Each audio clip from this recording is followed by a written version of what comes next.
ये जो व्यक्ति है ये प्रवीण है, जिसने हत्या की और जो संगठन रावण के नाम से चलाता है। जो नामजद FIR जिनके नाम पे हुआ है उनकी अविलंब गिरफ्तारी हो। मुख्यमंत्री चोर दरवाजे से बन गए मुख्यमंत्री, तो मुख्यमंत्री वाला काम तो कीजिए।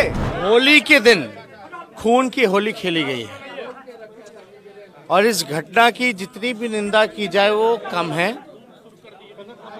पूरी तरीके से नरसंहार किया गया है और खास तौर पे इस गांव के लोगों पर और एक खास परिवार जो यहाँ रहते हैं, जो देश की सेवा की है, जिन्होंने आर्मी से रिटायरमेंट लेकर के यहाँ समाज सेवी काम में जुटे हुए थे, उनके परिवार पर 4 बेटे हैं, हमारे साथ बैठे हैं। पहले बेटे को जो है झूठे मुकदमे में फंसा करके जेल में रखा गया और होली वाले दिन 3 बेटों की एक एक करके जो है हत्या कर दी गई, गोली मार दिया गया और गोली मारने के बाद खुखरी का इस्तेमाल किया गया। जो पहले बेटे जो जेल में थे उन पे भी पहले खुखरी से वार किया गया और लगभग 5 लोगों को एक संगठन है जो कोई गुंडा प्रवीण करके है वो चलाता है। संगठन का नाम है रावण सेना। अब रावण सेना आप जान सकते हैं कि ये रावण जो है वो बुराई का प्रतीक है और बुराई के प्रतीक को तो दशहरा में उनका दहन भी किया जाता है, लेकिन प्रशासन के लोगों को रावण सेना चल रहा है, क्या चल रहा है, वो क्या काम करता है इसके बारे में नहीं पता। और जो प्रवीण जो गुंडा है उस पे लगातार जो है कई हत्याओं के केसेस हैं, वारंट कई बार जो है वो जारी हुआ है, लेकिन प्रशासन में रहने वाले लोग चाहे वरीय पुलिस अधिकारी हो, उनकी भी मिली भगत उस प्रवीण को बचाने में है। अब जो प्रवीण है संगठन चलाता है, उसकी कई फोटो भी हैं हमारे पास।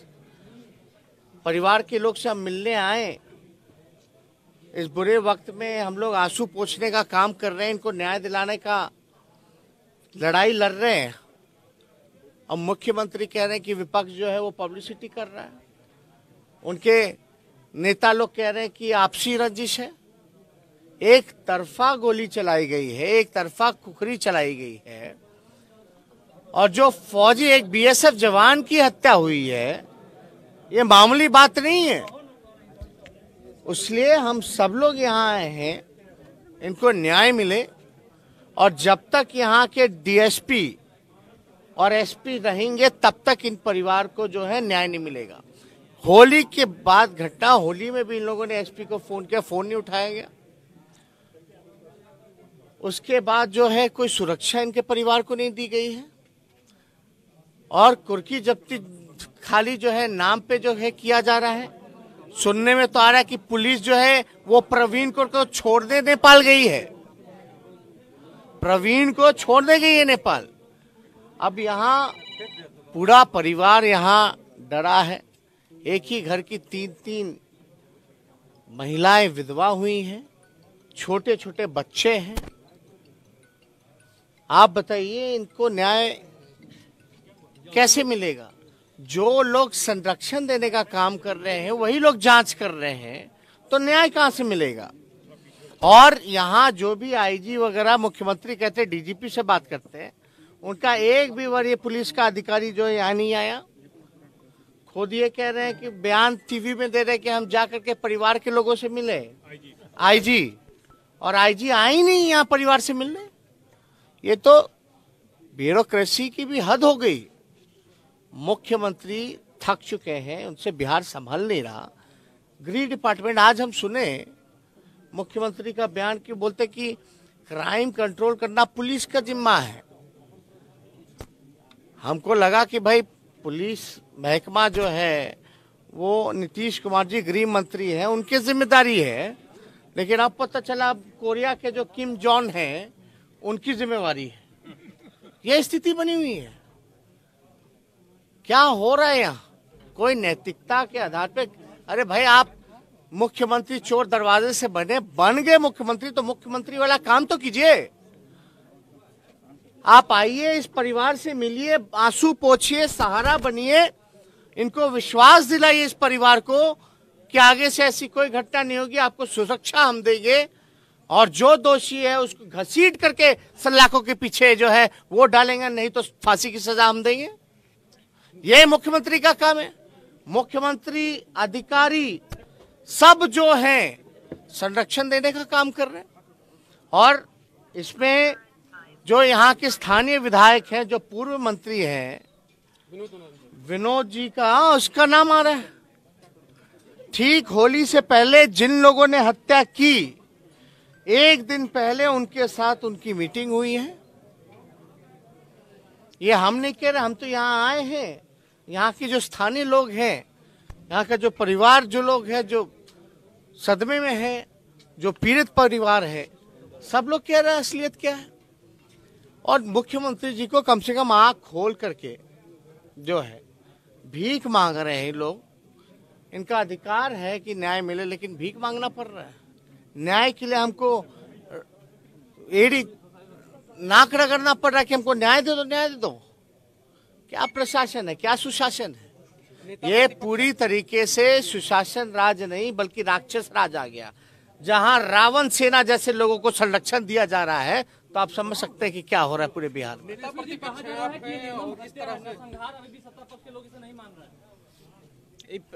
अभी से ये नहीं चल रहा है, ये बहुत दिनों से ये विवाद चल रहा है, और लगातार डराना धमकाना जो है वो किया जा रहा है। और जो संगठन जो चलाता था उस पर कई हत्या टाइप के जो है केस है। अब उनका मालिक कौन है, किसके संरक्षण में वो चौड़े हुए हैं, ये तो जांच का विषय। लेकिन अद्भुत ये है कि जो जांच करने वाला लोग है वही लोग इन्वॉल्व है, जो संरक्षण दे रहा अपराधियों को वही जांच कर रहा है। तो इसके लिए हमारा सबसे पहला विपक्ष के नाते ये मांग है कि इनके परिवार को और खास तौर पे इस इलाके में सुरक्षा जो है वो दी जाए। दूसरा, जो नामजद एफआईआर जिनके नाम पे हुआ है उनकी अविलंब गिरफ्तारी हो, और इसमें अगर कोई पूर्व मंत्री एमएलए का नाम आ रहा है तो उससे भी सवाल जवाब पूछताछ होनी चाहिए। और हम लोगों की मांग रहेगी, क्योंकि ये परिवार एक बीएसएफ के जो जवान है उनको मारा गया, 3 बेटे के जो पिता हैं वो खुद आर्मी से रिटायर्ड है, बिहार रेजिमेंट में रहे हैं। तो हम लोग चाहेंगे कि इनके परिवार में नौकरी जो है वो राज्य सरकार सरकारी नौकरी प्रदान करने का काम करे। पीड़ित परिवार के लिए राज्यपाल से भी मुलाकात करेंगे न्याय के लिए? देखिए, हम लोगों को जहां भी आवाज उठाना होगा, जिस स्तर पे हम लोगों को जाना होगा न्याय दिलाने के लिए, वहां तक हम लोग जाने का काम करेंगे। लेकिन क्या बाबू साहब बचा रहे हैं क्या आरोपियों को? इसमें जो लोग हैं, अब तो हम बोल रहे हैं एसपी और डीएसपी, जब तक रहेगा इनको न्याय नहीं मिलेगा। ये हटाने की मांग आप कर रहे हैं? अविलंब हटाना चाहिए। जस्टिस कैसे मिलेगा? हमारे पास फोटो है क्या? आप लोग को हम फोटो भी दिखा देते हैं, हालांकि हम लोग रिलीज भी करवाएंगे इस चीज को। तो ये इतना बड़ा अन्याय जो है, लाओ फोटो दे दीजिए।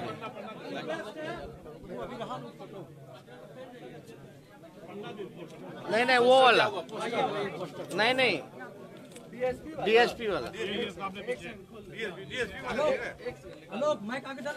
अब ये जो व्यक्ति है ये प्रवीण है, जिसने हत्या की और जो संगठन रावण के नाम से चलाता है। और इनके गुरु कहलाए जाने वाले जो लोग हैं वो विनोद, जो यहाँ के स्थानीय विधायक है, वो है विनोद नारायण झा। अब आप देखिए, यही व्यक्ति जो पुलिस अधिकारी हैं, उन डीएसपी जो है उसके साथ फोटो है, ये डीएसपी है और ये प्रवीण झा। तो अब कैसे आप कह सकते हैं कि निष्पक्ष जांच जो है वो होगा? इसमें एसडीओ वगैरह सब हैं और लगातार इनके प्रशासन के लोगों से मिलीभगत लगातार रहती है। जो रंगदारी वगैरह संगठन से ये लोग कमाते हैं उसमें कुछ पैसा जो है अधिकारियों को भी चंदा ये लोग देने का काम करते हैं। तो ये करप्शन घूसखोरी नीतीश जी के राज में मामूली बात है। न्याय कहते हैं कि न्याय के साथ विकास होगा। कहाँ है न्याय नीतीश जी? कहाँ है? वो तो कहते हैं कि हम कुछ एक भी समय खाली नहीं थे, केवल काम करते हैं। वो कौन सा काम करते हैं? RCP tax collection. 5 बार डीजीपी वो आरसीपी टैक्स कलेक्शन करते हैं। 5 बार आके डीजीपी क्या बताएगा? डीजीपी को क्या पता है? जो उसका एसपी बोलेगा वही उसको रिपोर्ट देगा। डीजीपी का क्या कहना है? मुख्यमंत्री की जिम्मेदारी है। वोट दे करके किसको बैठाया गया है? आकर के मिलना चाहिए, परिवार के लोगों की सुननी चाहिए, यहाँ के स्थानीय लोगों की सुननी चाहिए। लोकतंत्र है कि नहीं है? जो अधिकारी पढ़ाएंगे वो पढ़ लेंगे। और आप बताइए डीएसपी एसपी किससे पूछेगा? डीएसपी से। डीएसपी के साथ फोटो हमने दिखा दिया।